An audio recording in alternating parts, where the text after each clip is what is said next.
মা, তুমি আমাকে রক্ত দিয়ে বাঁচিয়েছিলে। এখন আমি তোমাকে আমার জীবন দিতে চাই গো। গত মাসে ছেলের দুর্ঘটনা হয়েছিল। রক্তের প্রয়োজন ছিল জরুরি। আমার রক্তের গ্রুপ মিলে যাওয়ায় আমি রক্ত দিয়েছিলাম। আজ সুস্থ হয়ে ঘরে ফিরেছে। সন্ধ্যায় ব্যান্ডেজ খুলে দেখালো, হাতে সেলাইয়ের দাগ। আমি দাগটা ছুঁয়ে দিলাম। হঠাৎ সে আমার হাত ধরে বলল, মা, তুমি যে রক্ত দিয়ে আমাকে বাঁচিয়েছ, সেই রক্তে এখন অন্য এক ভালোবাসা জেগেছে। আমি অবাক হয়ে তাকালাম। সে আমার চোখের দিকে তাকিয়ে বলল, আমি তোমাকে শুধু মা হিসেবে নয়, একজন নারী হিসেবে ভালোবাসি, তোমার রক্তে। আমি বললাম, এটা কি ভালো নাকি খারাপ? তানিশ বলল, আমি জানি না মা। একদিকে এ ক্ষমতা আমাকে অনেক সাহায্য করেছে, কিন্তু অন্যদিকে এর জন্য আমার স্বাভাবিক জীবন নষ্ট হয়ে গেছে। তানিশ আরও বলল, আমি সবসময় মানুষের মনের কথা শুনতে পাই। এটা খুব কষ্টকর। আমি চাইলেও এটা বন্ধ করতে পারি না। আমার মায়া হলো তানিশের জন্য। আমি বললাম, তুমি কি চাও এই ক্ষমতা চলে যাক? তানিশ বলল, আমি জানি না মা। এই ক্ষমতা দিয়ে আমি অনেক মানুষকে সাহায্য করতে পেরেছি। কয়েকদিন পর তানিশ বলল, আমার ক্ষমতা সত্যিই কমে যাচ্ছে। আগের মতো স্পষ্ট করে মানুষের মন পড়তে পারছি না। ধীরে ধীরে তানিশের ক্ষমতা কমতে শুরু করল। 1 মাস পর সে একদম স্বাভাবিক হয়ে গেল। আর কোনো মানুষের মন পড়তে পারত না, ভবিষ্যৎ দেখতে পারত না। তানিশ প্রথমে একটু হতাশ হল, কিন্তু পরে বলল, আসলে এটাই ভালো হয়েছে। এখন আমি একটা স্বাভাবিক জীবন যাপন করতে পারব। আমাদের জীবনও স্বাভাবিক হয়ে গেল। আর মানুষের ভিড় হতো না। তানিশ আবার কলেজে যেতে শুরু করল। কিন্তু একদিন তানিশ আমাকে একটা চমকপ্রদ কথা বলল। সে বলল, মা, আমার ক্ষমতা সম্পূর্ণ চলে যায়নি এখনও। আমি কিছু কিছু বুঝতে পারি। আমি জিজ্ঞাসা করলাম, কি রকম? তানিশ বলল, আমি এখনও জিনিসপত্র ছুঁয়ে তাদের ইতিহাস জানতে পারি, তবে আগের মতো স্পষ্ট নয়। তানিশ বলল, আমার মনে হচ্ছে এই সামান্য ক্ষমতা আমার কাজে লাগতে পারে। আমি হয়তো একজন গবেষক বা প্রত্নতত্ত্ববিদ হতে পারি। আমি খুশি হলাম তানিশের এই পরিকল্পনা শুনে। বললাম, তুমি যা ভালো লাগে তাই করো। 1 বছর পর তানিশ বিশ্ববিদ্যালয় প্রত্নতত্ত্ব বিষয়ে ভর্তি হল। তার সামান্য ক্ষমতা তাকে এই ক্ষেত্রে অনেক সাহায্য করল। তানিশ পুরাতন জিনিসপত্রের ইতিহাস জানতে পারত। এর ফলে সে তার গবেষণায় অনেক এগিয়ে গেল। একদিন তানিশ আমাকে বলল, মা, আমি বুঝতে পেরেছি কেন আমার এই ক্ষমতা এসেছিল। আমি জিজ্ঞাসা করলাম, কেন? তানিশ বলল, এটা হয়তো আমার জীবনের একটা পরীক্ষা ছিল। তানিশ আরও বলল, এই ক্ষমতার মাধ্যমে আমি শিখেছি যে মানুষের মনে কত রকমের চিন্তাভাবনা থাকে। আমি শিখেছি কিভাবে মানুষকে সাহায্য করতে হয়। আমি বললাম, তুমি ঠিক বলেছ তানিশ। বলল, এখন আমি এই অভিজ্ঞতা কাজে লাগিয়ে আরও ভালো একজন মানুষ হতে চাই। তানিশ তার গবেষণার কাজে মনোযোগ দিল। কয়েক বছর পর সে একজন বিখ্যাত প্রত্নতত্ত্ববিদ হয়ে উঠল। একদিন তানিশ আমাকে বলল, মা, তুমি যে আমাকে রক্ত দিয়ে বাঁচিয়েছিলে সেটাই আমার জীবনের সবচেয়ে বড় পাওয়া। আমি বললাম, কেন? তানিশ বলল, কারণ সেই রক্তদানের মাধ্যমেই আমি বুঝতে পেরেছি জীবনের আসল অর্থ কী। তানিশ আরও বলল, আমি শিখেছি যে ক্ষমতার চেয়ে বড় জিনিস হল মানুষের সেবা করা, আর সবচেয়ে বড় জিনিস হল পরিবারের ভালোবাসা। আমার চোখে জল এসে গেল। আমি বললাম, তুমি সত্যিই একটা ভালো ছেলে। তানিশ আমাকে জড়িয়ে ধরল, বলল, এসব তোমার কাছ থেকেই শিখেছি মা। এভাবেই আমাদের পরিবারের এই অদ্ভুত ঘটনার সমাপ্তি ঘটল। তানিশ এখন একজন সফল মানুষ। তার অতীতের সেই অভিজ্ঞতা তাকে আরও মানবিক করে তুলেছে। আমি প্রতিদিন ভাবি, জীবনে কত অদ্ভুত ঘটনা ঘটে, কিন্তু সব ঘটনার পেছনেই কোনো না কোনো শিক্ষা থাকে। আমাদের পরিবারও এই ঘটনা থেকে অনেক কিছু শিখেছে। তানিশের সেই বিশেষ সময়টা আমাদের সবাইকে আরও কাছে নিয়ে এসেছে। আমরা বুঝেছি যে পারিবারিক বন্ধনই জীবনের সবচেয়ে বড় সম্পদ।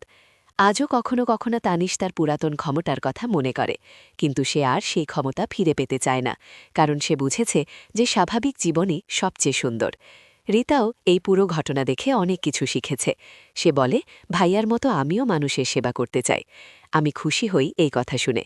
সাজিদও বদলে গেছে। সে আগের চেয়ে বেশি সময় পরিবারের সাথে কাটায়, বলে পরিবারই সবচেয়ে গুরুত্বপূর্ণ। আমি মনে মনে ভাবি, তানিশ যখন বলেছিল আমাকে স্ত্রী হিসেবে চায়, তখন আমি ভেবেছিলাম এটা কোনো বড় সমস্যা, কিন্তু সেটা ছিল তার মানসিক অবস্থার কারণে। আসলে তার মনে ছিল মায়ের প্রতি গভীর ভালোবাসা ও কৃতজ্ঞতা। তার বিশেষ ক্ষমতা এসেছিল আমার রক্তদানের কারণে, কিন্তু সেই ক্ষমতার চেয়েও বড় ছিল তার মানবিক গুণাবলী। সে সেই ক্ষমতা দিয়ে মানুষের সেবা করেছিল। আজ তানিশ যখন তার গবেষণার কাজে ব্যস্ত থাকে, তখন আমি গর্ব অনুভব করি। আমার ছেলে একজন ভালো মানুষ হয়েছে। এর চেয়ে বর পাওয়া আর কি হতে পারে? এই গল্পের মাধ্যমে আমি বুঝেছি যে জীবনে যা কিছু ঘটে তার পেছনে কোনো না কোনো কারণ থাকে। আমাদের সেই কারণ খুঁজে বের করতে হয়, আর সেখান থেকে শিক্ষা নিয়ে এগিয়ে যেতে হয়। তানিশের জীবনে যে অদ্ভুত অভিজ্ঞতা হয়েছিল, সেটা তাকে একজন বিশেষ মানুষ করে তুলেছে। সে এখন তার কাজের মাধ্যমে মানুষের সেবা করে যাচ্ছে। আমি প্রার্থনা করি যেন তানিশ সারা জীবন এভাবে মানুষের কল্যাণে কাজ করে যেতে পারে, আর আমাদের পরিবার যেন সবসময় একসাথে থাকতে পারি। এই গল্পের শেষে এসে আমি বলতে পারি যে পারিবারিক ভালোবাসা আর একসাথে থাকার শক্তিই সবচেয়ে বড়। যত বড় সমস্যাই আসুক, পরিবারের সবাই একসাথে থাকলে সব সমস্যার সমাধান হয়ে যায়। তানিশের সেই বিশেষ দিনগুলো আমাদের সবাইকে শিখিয়েছে যে জীবনে অনেক অদ্ভুত জিনিস ঘটতে পারে, কিন্তু সেগুলো মোকাবেলা করার জন্য আমাদের ধৈর্য আর বুদ্ধি দরকার। আমি আশা করি আমাদের এই অভিজ্ঞতা অন্যদের কাজে লাগবে। যারা জীবনে কোনো অদ্ভুত সমস্যার মুখোমুখি হয়েছেন, তারা যেন হতাশ না হন। সব সমস্যারই সমাধান আছে। তানিশ এখন একজন সুখী মানুষ। সে তার কাজ নিয়ে ব্যস্ত থাকে। কখনো কখনো আমাকে বলে, মা, আমার সেই দিনগুলোর কথা মনে পড়লে অবাক লাগে, কিন্তু আমি কৃতজ্ঞ যে সেই অভিজ্ঞতা পেয়েছিলাম। আমিও কৃতজ্ঞ, কারণ এই ঘটনা আমাদের পরিবারকে আরও শক্তিশালী করেছে। আমরা একে অপরকে আরও গভীরভাবে বুঝতে পেরেছি। এখন যখন কেউ আমাদের কাছে এই গল্প শুনতে চায়, আমরা খুলে বলি, কারণ আমাদের কিছু লুকানোর নেই। আমরা গর্বিত যে আমরা এই কঠিন সময়টা একসাথে পার করতে পেরেছি। এসেছি তোমার ভালোবাসায়, আমি বাঁচতে চাই। মা, আমি তোমাকে বিয়ে করতে চাই, আমার স্ত্রী হিসেবে পাশে রাখতে চাই। হাসপাতালের রিপোর্ট টেবিলে পড়েছিল। আমি বুঝতে পারছিলাম না কি বলবো। সে আমার হাত চেপে ধরে বলল, তুমি আমার জীবনে রক্ত সঞ্চালন করেছ, এখন আমি তোমার জীবনে নতুন অর্থ সঞ্চালন করতে চাই। আমরা মা ছেলে নয়, স্বামী স্ত্রী হয়ে নতুন জীবন শুরু করি। রক্তদানের সার্টিফিকেট আমার হাতে কাঁপছিল। ঘরের নীরবতা ভেঙে সে আবার বলল, মা, আমার এই প্রস্তাব ভেবে দেখবে। এ গল্পটি সম্পূর্ণ শুনলে আপনাদের পানি অটোমেটিক বের হয়ে যাবে, সো যত দ্রুত সম্ভব হাতের কাছে টিস্যু দিয়ে বসে পড়ো। বিছানোর চাদর যেন নষ্ট না হয় সেটা সম্পূর্ণ খেয়াল রাখার অনুরোধ জানিয়ে গল্পটি এখন শুরু করব। তার আগে সর্বশেষ অনুরোধ, দয়া করে এমন পানি বের করার গল্প নিয়মিত শুনতে আমাদের চ্যানেলটি সকলেই সাবস্ক্রাইব করুন। ধন্যবাদ। হ্যালো বন্ধুরা, আমার নাম রুমা আক্তার। আমার বয়স ৩৯ বছর। আমার স্বামীর নাম সাজিদ আহমেদ, বয়স ৫২ বছর। আমাদের ২ সন্তান, তানিশ আর রীতা। তানিশ ২০ বছর বয়সী, ইউনিভার্সিটিতে পড়ে। রীতা ১৩ বছর বয়সী, হাই স্কুলে যায়। আমি যা বলতে যাচ্ছি তা হয়তো অবিশ্বাস্য লাগবে, কিন্তু এটাই সত্য। আমাদের পারিবারিক জীবনে এমন একটা ঘটনা ঘটেছে যা আমাদের সবার জীবনই পাল্টে দিয়েছে। গত শীতের এক সন্ধ্যায় তানিশ বাইক নিয়ে বেরিয়েছিল। রাত ১১টার দিকে হাসপাতাল থেকে ফোন এলো, বলল তানিশের অ্যাক্সিডেন্ট হয়েছে। আমরা দৌড়ে গেলাম। ডাক্তার বলল তার অনেক রক্ত বেরিয়ে গেছে, জরুরি রক্ত দরকার। তানিশের রক্তের গ্রুপ বি পজিটিভ, আমার গ্রুপও একই। আমি বলে দিলাম আমি রক্ত দেব। রক্ত দেবার পর ডাক্তার বলল তানিশ এখন বিপদমুক্ত, কিন্তু কয়েকদিন হাসপাতালে থাকতে হবে। আমি প্রতিদিন তার কাছে থাকতাম, দেখাশোনা করতাম। সাজিদ অফিসের কাজে ব্যস্ত থাকত, রীতাও স্কুলে যেত, তাই আমি বেশিরভাগ সময় তানিশের পাশে ছিলাম। একদিন তানিশ আমাকে বলল, মা, তুমি যে রক্ত দিয়ে আমাকে বাঁচিয়েছ, সেই রক্তের জন্যই আমি আজ বেঁচে আছি। আমি বললাম, এটাই তো মায়ের কর্তব্য। সে বলল, না মা, এটা শুধু কর্তব্য নয়, এটা অন্য কিছু। আমার মনে হচ্ছে তোমার রক্ত আমার শরীরে মিশে আমার চিন্তাভাবনাই পাল্টে দিয়েছে। আমি প্রথমে বুঝতে পারিনি সে কি বলতে চাচ্ছে। পরে সে আরও স্পষ্ট করে বলল। আমি শুনে হতবাক হয়ে গেলাম। কি বলবো বুঝতে পারছিলাম না, কিন্তু আসল ব্যাপারটা এই নয়। আসল কাহিনী শুরু হয় এরপর থেকে। তানিশ হাসপাতাল থেকে ছাড়া পেয়ে বাড়ি এলো, কিন্তু তার আচরণ খুবই অদ্ভুত লাগছিল। সে সবসময় আমার দিকে এমনভাবে তাকিয়ে থাকত যেন আমাকে চেনে না। রাতে আমার ঘরের সামনে দিয়ে হেঁটে যেত, কখনো দরজায় দাঁড়িয়ে থাকত। একদিন রাতে আমি জেগে দেখি তানিশ আমার বিছানার ডাশে দাঁড়িয়ে আছে। আমি ভয় পেয়ে জিজ্ঞাসা করলাম, কি হয়েছে তানিশ? সে বলল, মা, আমার খুব অস্বস্তি হচ্ছে, মনে হচ্ছে তোমার রক্ত আমার শরীরে থেকে আমাকে তোমার কাছে টানছে। আমি বললাম, এসব কি বলছিস, যা নিজের রুমে গিয়ে এসো। কিন্তু তানিশ হল না। সে বলল, মা আমি তোমার কাছে একটা কথা বলতে চাই। তুমি আমাকে রক্ত দেবার পর থেকে আমার মধ্যে একটা পরিবর্তন এসেছে। আমি তোমাকে আর মা হিসেবে দেখতে পারছি না। আমার কাছে তুমি একজন নারী। আমি চমকে উঠলাম, বললাম, তানিশ তুমি কি বলছ, আমি তোমার মা? সে বলল, হ্যাঁ আমি জানি, কিন্তু তোমার রক্ত আমার শরীরে মিশে আমার অনুভূতি পাল্টে দিয়েছে। আমি তোমার প্রতি একটা অন্যরকম আকর্ষণ অনুভব করি। আমি কিছু বলার আগেই সে আরও বলল, মা আমি জানি এটা অস্বাভাবিক, কিন্তু আমি নিজেকে সামলাতে পারছি না। আমার মনে হয় তোমার রক্তের মাধ্যমে তোমার সাথে আমার একটা গভীর সংযোগ তৈরি হয়েছে। আমি চাই আমরা দুজন একসাথে থাকি, শুধু মা ছেলে হিসেবে নয়, স্বামী স্ত্রী হিসেবে। আমি আর শুনতে পারলাম না, চিৎকার করে বললাম, থামো, এসব কি বলছো তুমি? আমি তোমার মা, এরকম কথা বলতে নেই। তানিশ বলল, মা তুমি রেগে যেও না, আমি শুধু আমার মনের কথা বলছি। তুমি একবার ভেবে দেখো। আমি থেকে বেরিয়ে এলাম, কিন্তু তানিশ আমার পেছনে পেছনে এলো। বলল, মা তুমি পালিয়ে যেতে পারবে। আমরা একই রক্তের অধিকারী। এখন আমাদের মধ্যে একটা বন্ধন তৈরি হয়েছে। আমি বাথরুমে ঢুকে দরজা বন্ধ করে দিলাম, কিন্তু তানিশ বাইরে থেকে বলতে লাগল, মা তুমি আমার প্রস্তাব ভেবে দেখো, আমরা নতুন একটা জীবন শুরু করতে পারি। পরের দিন সকালে আমি সাজিদকে সব বললাম। সাজিদ প্রথমে বিশ্বাস করতে চাইল না, বলল তানিশ হয়তো অ্যাক্সিডেন্টের শোকে এরকম বলছে, কিন্তু আমি জোর করে বললাম, না সে একদম সিরিয়াস ছিল। সাজিদ তানিশের সাথে কথা বলল। তানিশ সাজিদের সামনেও একই কথা বলল। সাজিদ রেগে গিয়ে তানিশকে থাপ্পড় মারল, বলল, এসব কি বলছিস, তুই কি পাগল হয়ে গেছিস? তানিশ বলল, বাবা আমি পাগল হইনি, আমি সত্যি বলছি। মায়ের রক্ত আমার শরীরে মিশে আমার চিন্তাভাবনা পাল্টে দিয়েছে। আমি এখন মাকে অন্যভাবে দেখি। সাজিদ বলল, তুই যদি এসব আজে বাজে কথা আরও বলিস তাহলে তোকে বাড়ি থেকে বের করে দেব। তানিশ বলল, ঠিক আছে আমি আর কিছু বলবো না, কিন্তু আমার মনের অবস্থা পাল্টায়নি। এরপর কয়েকদিন তানিশ চুপচাপ থাকল, কিন্তু আমি দেখতে পেতাম সে আমার দিকে লুকিয়ে লুকিয়ে তাকিয়ে থাকে। রাতে আমার ঘরের কাছাকাছি ঘোরাফেরা করে। আমার খুব অস্বস্তি লাগত। একদিন রাতে হঠাৎ আমার ঘরের দরজা খুলে গেল। দেখি তানিশ ভিতরে ঢুকছে। আমি জেগে বসলাম, বললাম, তানিশ তুমি কি করছ? সে বলল, মা আমি আর পারছি না। তুমি যে রক্ত দিয়ে আমাকে বাঁচিয়েছ সেই রক্ত আমাকে তোমার কাছে টেনে আনছে। আমি ভয় পেয়ে চিৎকার করলাম। সাজিদ জেগে উঠল, তানিশকে দেখে রেগে গেল, বলল, তুই আবার এসব কি করছিস? তানিশ বলল, বাবা আমি মায়ের কাছে আসতে বাধ্য হচ্ছি, আমার নিয়ন্ত্রণ নেই। সাজিদ তানিশকে জোর করে রুম থেকে বের করে দিল, কিন্তু তানিশ বাইরে থেকে বলতে লাগল, মা আমি তোমার রক্তের সন্তান, তুমি আমাকে দ্বিতীয়বার জন্ম দিয়েছ, এখন আমি তোমার সাথে নতুন জীবন শুরু করতে চাই। পরের দিন সাজিদ বলল, তানিশের মাথা খারাপ হয়ে গেছে, আমরা একটা ডাক্তার দেখাবো। আমরা তানিশকে নিয়ে একজন সাইকিয়াট্রিস্টের কাছে গেলাম। ডাক্তার তানিশের সাথে একা কথা বলল। ডাক্তার বলল, তানিশের মধ্যে একটা মানসিক সমস্যা তৈরি হয়েছে। রক্তদানের পর সে ভেবে নিয়েছে তার মায়ের সাথে তার একটা বিশেষ বন্ধন তৈরি হয়েছে। এটা অস্বাভাবিক নয়, কিছু মানুষের ক্ষেত্রে এরকম হতে পারে। ডাক্তার তানিশকে কিছু ওষুধ দিল, বলল এই ওষুধ খেলে তার চিন্তাভাবনা স্বাভাবিক হয়ে যাবে। কিন্তু তানিশ ওষুধ খেতে চাইল না, বলল, আমার কোনো সমস্যা নেই, আমি ঠিক আছি। সাজিদ জোর করে তানিশকে ওষুধ খাওয়ানোর চেষ্টা করল, কিন্তু তানিশ রেসিস্ট করল। শেষে আমরা ওষুধ তার খাবারের সাথে মিশিয়ে দিতে শুরু করলাম। কিছুদিন পর তানিশের আচরণে একটু পরিবর্তন এলো। সে আর আমার দিকে সেভাবে তাকাত না, রাতে আমার ঘরের কাছে আসত না। আমি ভাবলাম হয়তো ওষুধ কাজ করছে, কিন্তু একদিন সকালে আমি দেখি তানিশ ওষুধের বোতলটা ফেলে দিয়েছে। সে আমাকে বলল, মা আমি জানি তোমরা আমার খাবারে ওষুধ মেশাচ্ছ, কিন্তু এই ওষুধ আমার স্বাভাবিক অনুভূতিকে দমন করে রাখছে, আমি আর এই ওষুধ খাব না। তানিশের কথা শুনে আমার মাথা ঘুরে গেল।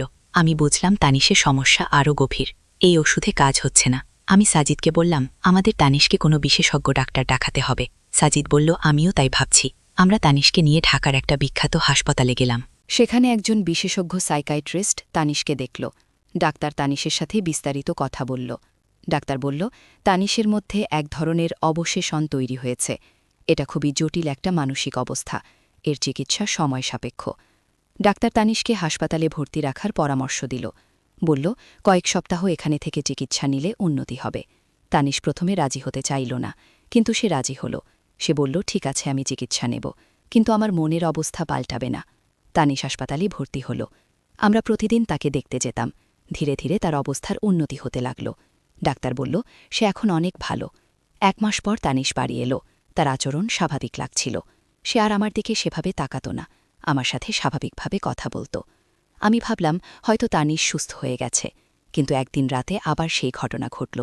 তানিশ আমার ঘরে এসে বলল, মা, আমি হাসপাতালে যে চিকিৎসা নিয়েছি তা শুধু আমাকে সাময়িক উপশম দিয়েছে, কিন্তু আমার মূল সমস্যার সমাধান হয়নি। আমি ভয় পেয়ে জিজ্ঞাসা করলাম, তুমি কি বলতে চাও? তানিশ বলল, মা, আমি এখনও তোমাকে একই চোখে দেখি, তোমার প্রতি আমার অনুভূতি একই আছে। আমার মাথা ঘুরে গেল। আমি বুঝলাম তানিশের সমস্যা এত সহজে সমাধান হবে না। কিন্তু হঠাৎ তানিশ হেসে বলল, মা, তুমি এত ভয় পেয়েছ কেন? আমি তো মজা করছিলাম। আমি অবাক হয়ে জিজ্ঞাসা করলাম, মজা করছিলে মানে? তানিশ বলল, হ্যাঁ মা, আমি হাসপাতালে গিয়ে বুঝেছি আমার আসলে কোনো সমস্যা ছিল না, আমি শুধু তোমাদের সবাইকে চমকে দিতে চেয়েছিলাম। আমি আরও অবাক হলাম, জিজ্ঞাসা করলাম, তুমি কি বলছ? তানিশ বলল, মা, আমি যা বলেছিলাম সব ছিল মিথ্যা। আমি শুধু দেখতে চেয়েছিলাম তোমরা কি রকম প্রতিক্রিয়া দেখাও। আমি রেগে গিয়ে বললাম, তুমি এরকম করতে পারো কি করে? আমরা কত চিন্তায় ছিলাম। তানিশ বলল, সরি মা, কিন্তু আমি ভেবেছিলাম তোমরা বুঝে যাবে যে আমি মজা করছি। কিন্তু হঠাৎ তানিশের মুখের ভাব বদলে গেল। সে বলল, কিন্তু মা, একটা ব্যাপার সত্যি, তোমার রক্ত আমার শরীরে মেশার পর আমার মধ্যে একটা পরিবর্তন এসেছে। আমি ভয় পেয়ে জিজ্ঞাসা করলাম, কী রকম পরিবর্তন? তানিশ বলল, মা, আমার মধ্যে এখন অদ্ভুত কিছু ক্ষমতা তৈরি হয়েছে, আমি মানুষের মনের কথা বুঝতে পারি। আমি বিশ্বাস করলাম না, বললাম, এসব আজে বাজে কথা। তানিশ বলল, মা, তুমি বিশ্বাস করো না? তাহলে আমি তোমার মনের কথা বলে দিচ্ছি। তানিশ বলল, তুমি এখন ভাবছ যে আমি আবার কোনো নাটক করছি, তুমি ভাবছ যে কিভাবে আমাকে সামলাবে, তুমি চাও সাজিদ এসে তোমাকে সাহায্য করুক। আমি চমকে গেলাম, কারণ তানিশ যা বলল তা সত্যিই আমি ভাবছিলাম। আমি জিজ্ঞাসা করলাম, তুমি কিভাবে জানলে? তানিশ বলল, আমি বলেছি তো, আমি এখন মানুষের মন পড়তে পারি। তানিশ আরও বলল, মা, শুধু তুমি নও, আমি যে কারোর মনের কথা বুঝতে পারি। আমার ভেতরে এই ক্ষমতা তোমার রক্তের কারণেই এসেছে। আমি বিশ্বাস করতে পারছিলাম না, কিন্তু তানিশ আমার মনের কথা সত্যিই বলে দিয়েছে। আমি জিজ্ঞাসা করলাম, এটা কিভাবে সম্ভব? তানিশ বলল, মা, আমি নিজেও জানি না, কিন্তু এটা সত্যি। পরের দিন তানিশ সাজিদের সাথেও একই কাজ করল। সাজিদ অফিস থেকে এসে বসেছে, তখন তানিশ বলল, বাবা, তুমি অফিসে আজ বসের সাথে ঝগড়া করেছ, তুমি ভাবছ চাকরি ছেড়ে দেবে। সাজিদ চমকে গেল, কারণ সে সত্যিই অফিসে বসের সাথে ঝগড়া করেছিল। সে তানিশকে জিজ্ঞাসা করল, তুই কিভাবে জানলি? তানিশ বলল, বাবা, আমি তোমার মনের কথা পড়তে পারি। সাজিদ বিশ্বাস করল না, কিন্তু তানিশ আরও অনেক কিছু বলল যা সাজিদের মনেই ছিল। সাজিদ অবাক হয়ে গেল। তানিশ রিতার সাথেও একই কাজ করল। রিতা স্কুল থেকে এসছে। তানিশ বলল, রিতা, তুই আজ স্কুলে তোর বেস্ট ফ্রেন্ড তনবীর সাথে ঝগড়া করেছিস, তুই ভাবছিস তার সাথে আর কথা বলবি না। রিতা অবাক হয়ে বলল, ভাইজান, তুমি কিভাবে জানলে? তানিশ বলল, আমি তোর মন পড়তে পারি। এভাবে কয়েকদিনের মধ্যে তানিশ আমাদের সবার মনের কথা বলে দিতে লাগল। আমরা সবাই বিস্মিত হয়ে গেলাম। তানিশের সত্যিই কোনো অদ্ভুত ক্ষমতা এসছে। কিন্তু এটাই শেষ না, তানিশ আরও অদ্ভুত কিছু করতে শুরু করল। সে বলল, আমি শুধু মন পড়তে পারি না, আমি মানুষের ভবিষ্যৎ দেখতেও পারি। একদিন তানিশ আমাকে বলল, মা, আগামীকাল তুমি বাজারে যাবে, সেখানে তোমার স্কুলের এক পুরাতন বন্ধুর সাথে দেখা হবে, তার নাম সুমিত্রা। আমি বললাম, আজে বাজে কথা, সুমিত্রা আমেরিকায় থাকে, সে কিভাবে এখানে আসবে? তানিশ বলল, তুমি দেখবে, আমি সত্যি বলছি। পরের দিন আমি বাজারে গেলাম।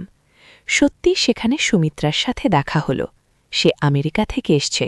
আমি অবাক হয়ে গেলাম। তানিশ সাজিদের ভবিষ্যৎ বলে দিল। বলল, বাবা, আগামী সপ্তাহে তোমার অফিসে একটা বট প্রজেক্ট আসবে, তুমি সেই প্রজেক্টের ইনচার্জ হবে। সাজিদ বলল, এটা কিভাবে সম্ভব? আমার অফিসে কোনো বট প্রজেক্ট আসার কথা নেই। কিন্তু আগামী সপ্তাহে সত্যি একটা বট প্রজেক্ট এলো। সাজিদকে সেই প্রজেক্টের ইনচার্জ করা হলো। রিতার ভবিষ্যৎও তানিশ বলে দিল। বলল, রিতা, আগামী মাসে তোর স্কুলে একটা প্রতিযোগিতা হবে, তুই সেই প্রতিযোগিতায় প্রথম হবি। রিতা বলল, কোনো প্রতিযোগিতার কথা তো শুনিনি। কিন্তু পরে সত্যি স্কুলে এক প্রতিযোগিতার ঘোষণা দেওয়া হল। রিতা সেই প্রতিযোগিতায় প্রথম হল। এভাবে তানিশের কথাগুলো একের পর এক সত্য হতে লাগল। আমরা সবাই বুঝলাম তানিশের সত্যিই অদ্ভুত কোনো ক্ষমতা এসেছে। কিন্তু তানিশের ক্ষমতা শুধু এখানেই সীমাবদ্ধ ছিল না। একদিন তানিশ বলল, আমি অন্যদের মনের কথাও জানতে পারি, শুধু পরিবারের সদস্যদের নয়।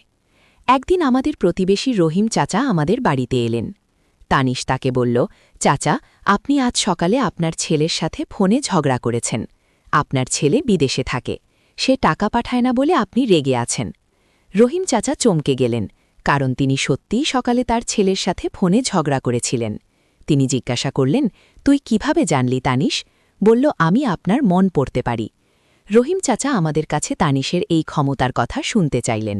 আমরা সব বললাম। তিনি খুব অবাক হলেন।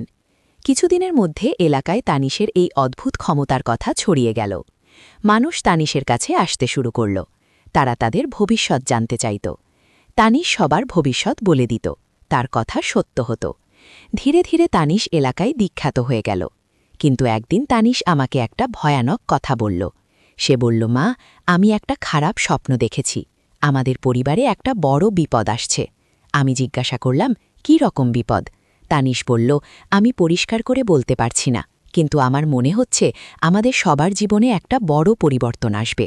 আমার মন খারাপ হয়ে গেল। আমি সাজিদকে বললাম। সাজিদ বলল, তানিশ হয়তো ভুল দেখেছে, তার সব কথা তো আর সত্য হয় না। কিন্তু কয়েকদিন পর সত্যিই একটা ঘটনা ঘটল।